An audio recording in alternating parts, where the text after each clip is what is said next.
ইউসুফ আলাইহিস সালামের মতো অতি সুন্দর একজন মানুষ ছিলেন। সুবহানাল্লাহ, এত সুন্দর।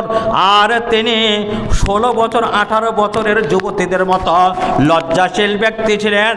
হযরত মূসা এত শালীনভাবে চলাফেরা করতেন বন্ধুবর্গ।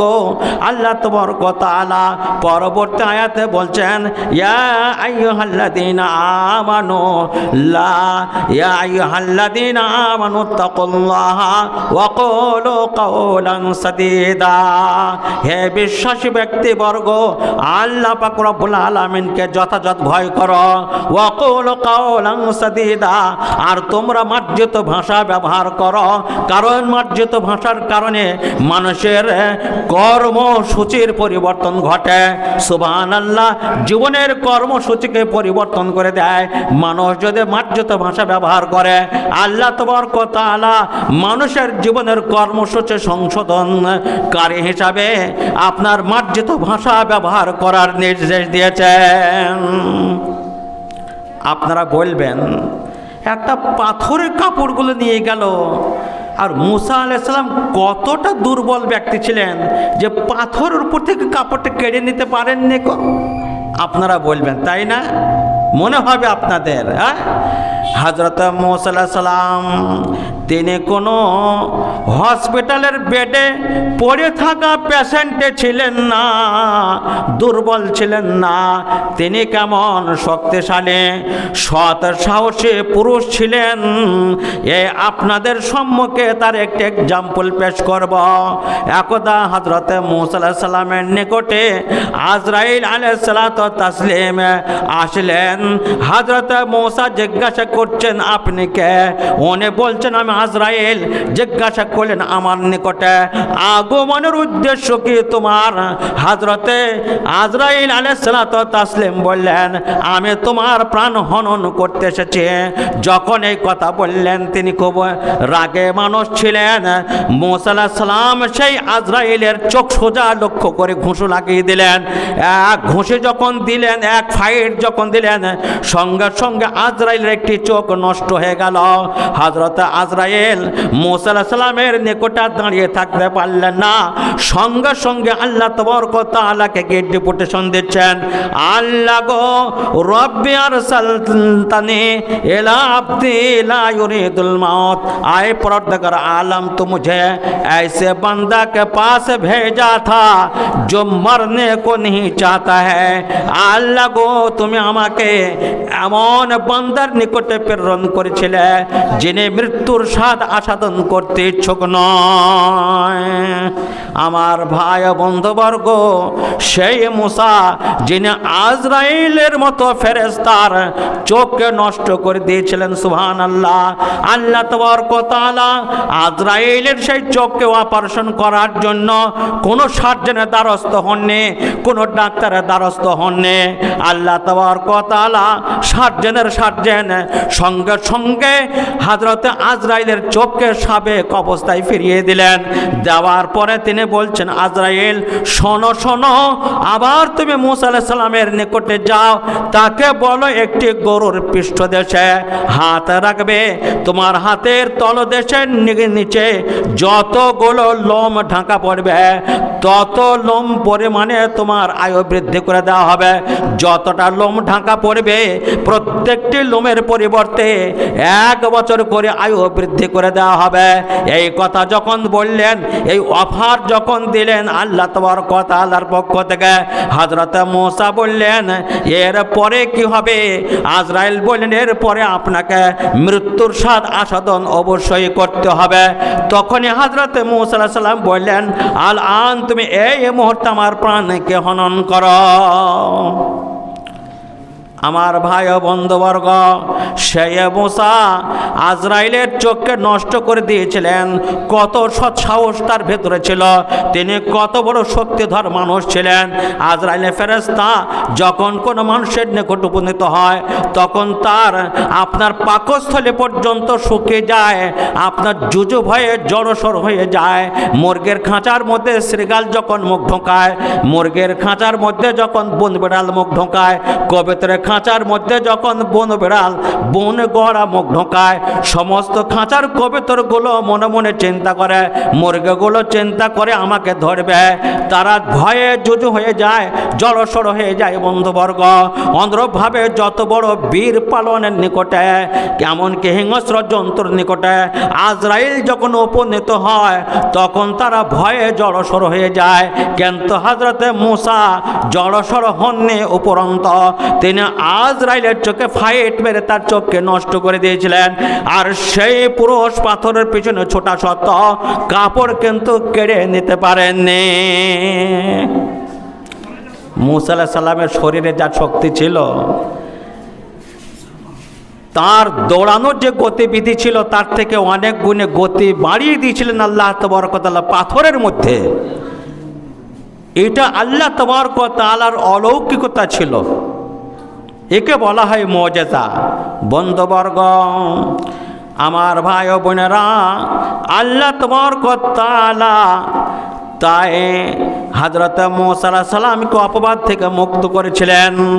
আর যারা হযরতে মুহাম্মদ রাসূলুল্লাহ সম্পর্কে যারা মন্তব্য করেছিল, আল্লাহর নবী সেই ধরনের মন্তব্যে তিনি মন খারাপ করে তিনি অত্যন্ত রাগান্বিত হয়েছিলেন।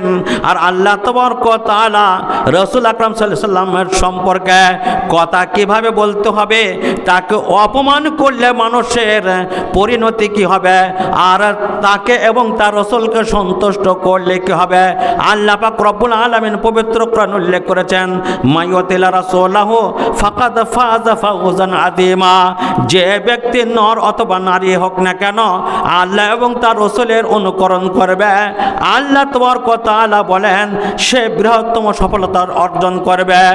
আর যে ব্যক্তি আল্লাহ এবং তার রাসূলের নাফরমানি করবে, অবাধ্যতা করবে, সে কিন্তু অত্যন্ত ভয়ঙ্কর ভয়ঙ্কর আপনার ভ্রষ্টতার মধ্যে নিমজ্জিত হবে, দূরবর্তী ভ্রষ্টতার মধ্যে নিমজ্জিত হবে। আমার ভাই ও বোনেরা, তাই রাসূলের নির্দেশ মেনে চলতে হবে। আল্লাহ তাবারক ওয়া তাআলা পবিত্র কোরআন উল্লেখ করেছেন, কুল ইন কুনতুম তুহিব্বুনাল্লাহ ফাত্তাবিউনি ইউহিব্বুকুমুল্লাহ। হে মুহাম্মদ, তুমি ঘোষণা দিয়ে দাও, তোমরা যদি আল্লাহকে ভালোবাসতে চাও তাহলে তোমরা আমার সঙ্গে ভালোবাসা করো। কুল ইন কুনতুম তুহিব্বুনাল্লাহ ফাত্তাবিউনি, অতঃপর তোমরা আমার অনুকরণ করো। যদি আল্লাহকে তোমরা ভালোবাসতে চাও, রাসূলকে যে ব্যক্তি ভালোবাসবে, আল্লাহ তাবারক ওয়া তাআলা তার প্রতি সন্তুষ্ট হবেন। তুমি এলে উঠিল ঝড় প্রেমের তপবনে, তুমি এলে উঠিল ঝড় প্রেমের তপবনে, মনের মাঠে শোনা হলো তোমার পরশ গুণে। ঈসা মুসা ইব্রাহিম দাউদ নূহ সবে, সবার গুণে গুণে তুমি আমার প্রিয় নবী।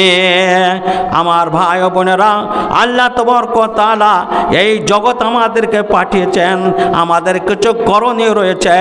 তাই দয়ার নবী বলেছেন, আল মুমিনুল্লাযী ইয়াকরাউল কুরআন ওয়া ইয়ামালু বিহি কাল উতরুজ্জাতি।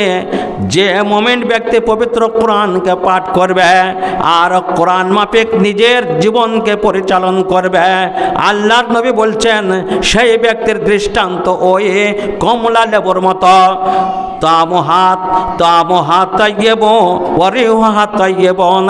কারণ কমলা লেবুর মধ্যে দুটি বৈশিষ্ট্য রয়েছে, একটি হচ্ছে সুঘ্রাণ, দ্বিতীয় নম্বর বৈশিষ্ট্য হচ্ছে সুস্বাদু। সুস্বাদু সুঘ্রাণ সম্বলিত, সুস্বাদু এবং আপনার সুস্বাদু এবং সুগন্ধিত, এই দুটো গুণে গুণান্বিত কমলা লেবুর মতো সেই ব্যক্তি। ওয়াল মুমিনুল্লাযী লা ইয়াকরাউল কুরআনা কাত্তামারাতে। আর যে মুমিন ব্যক্তি কোরআনকে পাঠ করে না, আল্লাহর নবী বললেন সেই ব্যক্তি খেজুরের ন্যায়। যে কোরআন পাঠ করে না, মুসলমানদের মধ্যে অধিকাংশ মানুষ কোরআন পাঠ করে না। আল্লাহর নবী ওই ব্যক্তির উদাহরণ দিলেন কাত্তামারাতে, তামুহা তাইয়িবুন ওয়ালা রিহা লাহা। খেজুর এমন একটি ফল যার মধ্যে স্বাদ রয়েছে কিন্তু তার কোনো সুঘ্রাণ নেই। ওয়া মাসালুল মুনাফিকিল্লাযী ইয়াকরাউল কোরআন, আর মুনাফিকের দৃষ্টান্ত যে পবিত্র কোরআন পড়ে ওই ব্যক্তি কার মতো বন্ধুবর্গ, ওই ব্যক্তি হচ্ছে কারাইহানাতে পুষ্প ফুলের ন্যায় যার মধ্যে সুঘ্রাণ রয়েছে কিন্তু তার কোনো স্বাদ নেই। আর ওয়াল মাসালুল মুনাফিকিল্লাযী লা ইয়াকরাউল কোরআনা কাল হানজালাতে, আর যে মুনাফিক পবিত্র কোরআন পাঠ করে না ওই ব্যক্তির দৃষ্টান্ত হচ্ছে কালো মাকালের ফলের মতো। কাল হানজালাতে, যে ফলের স্বাদ আপনার স্বাদ অত্যন্ত আপনার নোংরা, স্বাদ নেই, যার স্বাদ অপ্রিয় এবং সুঘ্রাণ পাওয়া যায় না, এমন কালো মাকালের ফল যার উপর অংশ দেখতে খুব সুন্দর কিন্তু ভেতরটা একবারে বিড়ালের পায়খানার মতো। আমার ভাই ও বন্ধুবর্গ, আমরা কদিন বাঁচতে এসেছি এই পৃথিবীর বুকে। আপনারা অনুধাবন করতে পেরেছেন হযরত মূসা আলাইহিস সালামের মতো ব্যক্তিত্ব পৃথিবীর বুক থেকে বিদায় নিয়ে চলে গেছেন। আমাদেরও যেতে হবে, কিন্তু যাওয়ার পূর্বে আমাদের কিছু করণীয় আছে, পাথেয় জোগাড় করতে হবে। বুঝতে পেরেছেন? আল্লাহ নবী বলেছেন, وعن أبي هريرة قال قال رسول الله صلى الله عليه وسلم إن مما تلحق المؤمن من عمله وحسناته بعد موته। হযরত আবু হুরায়রা কর্তৃক পক্ষ থেকে বর্ণিত, উনি বলেন দয়ার নবী ইরশাদ করেছেন, মানুষ যখন মারা যায় তখন তার সমস্ত কর্মাবসান ঘটে কিন্তু মৃত্যুর পরও মুমিন ব্যক্তির নেকি, মুমিন ব্যক্তির প্রতিদান প্রবাহমান থেকে যায়। সে যদি জীবন্ত অবস্থায় কয়েকটি কাজ করে যেতে পারে, মৃত্যুর আগে যদি কয়েকটি কাজ করে যেতে পারে, মৃত্যুর পরও কিয়ামত পর্যন্ত তার নেকি প্রবাহমান থেকে যাবে। বন্ধুবর্গ, এক নম্বরে ইলমান আলিমাহু ওয়া নাশারাহু, যে ব্যক্তি ধর্ম জ্ঞান সঞ্চয় করল আর তা আপনার বিচরণ করল, তিনি মারা যাওয়ার পরও ওই এলমের শিক্ষা দেওয়ার কারণে, এলমেকে প্রচার করার কারণে ওই ব্যক্তির কবরে আজ আপনার নেকি প্রবাহমান থেকে যাবে। আমল নামাতে এই নেকি কিন্তু প্রবাহমান থেকে যাবে। দ্বিতীয় নম্বরে আও মুসাহাফ আওয়ালাদান সালেহান তারাকাহু, এবং তিনি মৃত্যুর পূর্বে সুসন্তান রেখে গেলেন পৃথিবীর বুকে। ওই সন্তানেরা যতদিন নামাজ পড়বে, দোয়া করবে, পিতা মাতার উদ্দেশ্যে দান খয়রাত করবে, তার নেকি কিন্তু প্রবাহমান থেকে যাবে।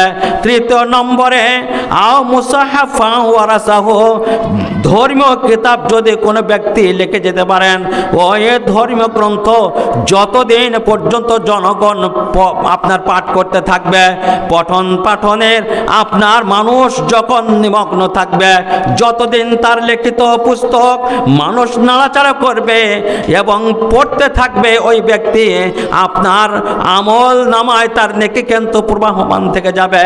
বন্ধুবর্গ, চতুর্থ নম্বরে আও মসজিদান বানাহু, যে ব্যক্তি মসজিদ নির্মাণ করলেন, এই যে মসজিদ আপনারা নির্মাণ করেছেন, আল্লাহ নবী বললেন এই মসজিদে যতদিন আল্লাহর ইবাদত হবে এবং দোয়া তাসবিহ তাহলিল কোরআন পাঠ হতে থাকবে, এই কর্মের কারণে, এই মসজিদের সেবা করার কারণে, মসজিদ নির্মাণ করার কারণে কিয়ামত পর্যন্ত ওই ব্যক্তিদের আমল নামায় নেকি পৌঁছাতে থাকবে।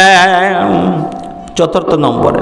পঞ্চম নম্বরে আও বাইতান লি ইবনে সাবিল, সলেডাঙ্গা মাদ্রাসা নির্মাণ যারা করেছেন, মারা গেছেন, যারা জমিদান করেছেন মারা গেছেন, ওই আল্লাহ এবং আল্লাহ রসুলের মুসাফিরদের জন্য যে মাদ্রাসা নির্মাণ করলেন, ওই মাদ্রাসা যতদিন কালা কালা রাসূলুল্লাহ সাল্লাল্লাহু আলাইহি ওয়াসাল্লাম পঠন পাঠন হতে থাকবে।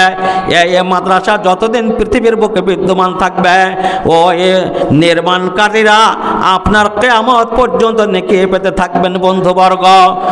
আর ষষ্ঠ নম্বরে আও নাহারান আজরা, নহর খনন করলেন।